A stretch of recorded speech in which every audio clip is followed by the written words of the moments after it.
हे शब्द आणि म्युझिक कानावर पडलं की अंगावर काटा उभा राहतो. थिएटर मधला प्रत्येक जण मोबाईल मध्ये व्हिडिओ शूट करायचा विसरून स्क्रीन कडे आवासून पाहतो. एक सेकंद जरी तुमचा फोकस हलला तरी विषय खल्लास. तेव्हा ना तुमच्या लक्षात आलंच असेल, मी रायटर, डिरेक्टर, ऍक्टर ऋषभ शेट्टीच्या कांतारा चॅप्टर 1 सिनेमाबद्दल सांगते.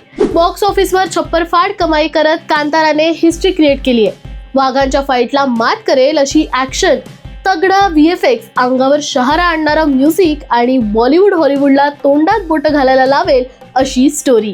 भारतीय परंपरेतील बारीक बारीक गोष्टी एकदम सुंदरपणे दाखवलेल्या आहेत. शैव वैष्णव परंपरा, आदिवासी संस्कृती, काळी जादू, लालची मानव अशी माणसाची प्रत्येक छटारी छटा पडद्यावर उभी केली आहे. मी तुम्हाला जास्त सांगू शकत नाही. जर तुम्ही पिक्चर पाहिला नसेल तर आवर्जून पहा. आम्ही या सिनेमाला देतोय 5 स्टार. अशाच नवनवीन गोष्टी पाहण्यासाठी जबरी खबरीला फॉलो करा.